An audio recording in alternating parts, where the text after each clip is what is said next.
Some of the things I try to explain to my clients about trauma is that it's not typically your PTSD type of symptoms. Like, yes, that is a diagnosis, and that is certainly a criteria that we look at for diagnosing someone with post-traumatic stress disorder.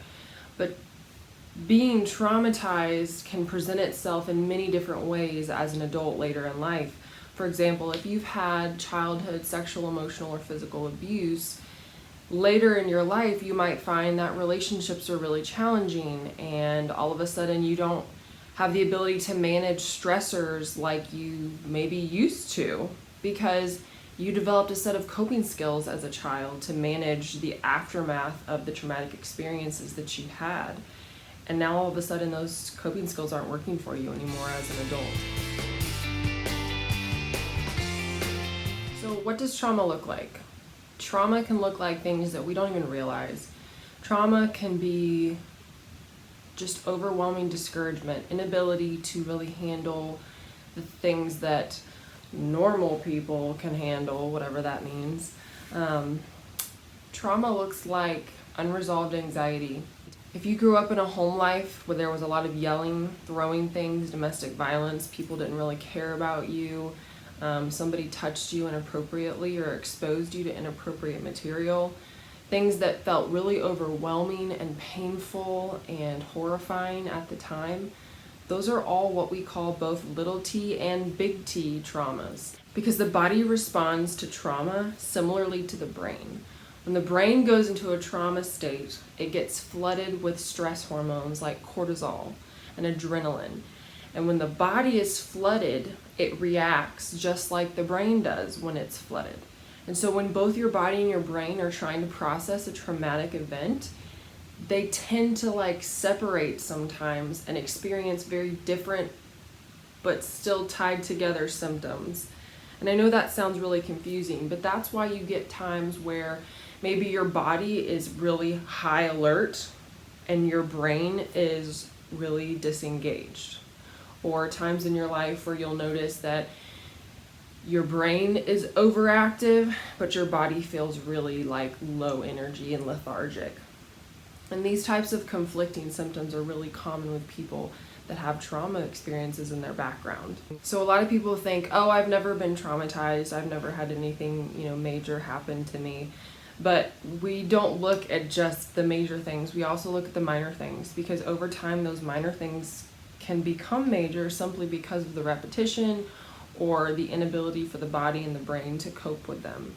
So while your parents yelling and beating the heck out of you as a child might not feel like a big deal, to your child brain and body it was.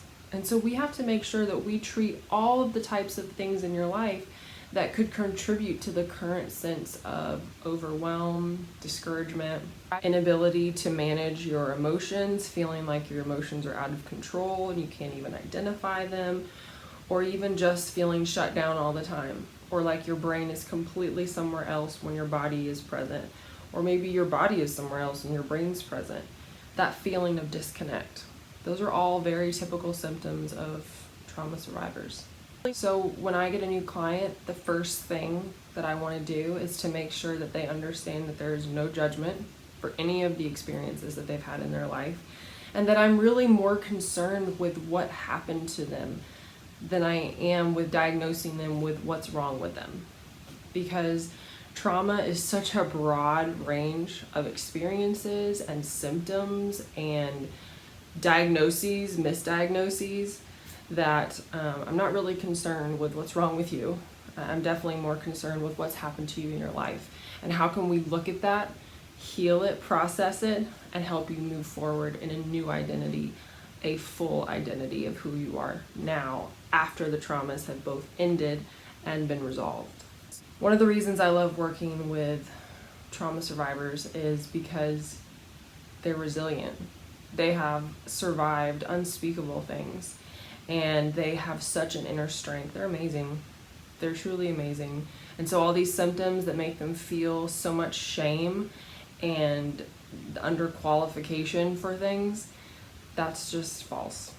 Because my trauma survivors are incredible people, and they have had to endure incredible things. And I love helping them have the opportunity to heal those past hurts and step into a powerful, powerful new identity that they can carry through the rest of their life. Because part of treating trauma is not just healing the past, but also setting the person up to really be able to deal with stressors in the future. We can't prevent bad things from happening in the future, and we don't know for sure there won't be future traumas. So I want to make sure that my clients are prepared to handle future life stressors as they go out from the healing that they've received. So much of the trauma work that I do is twofold. It's healing the past, and then also identifying the you that you want to be stepping into the future and empowering that process. If you have more questions about trauma in general, please stick around and send me a message after this video. I would love to connect with you and get you connected to some resources if you feel like this is a type of treatment that would be helpful for you. And join me next time on this Full Life Counseling with Kelly.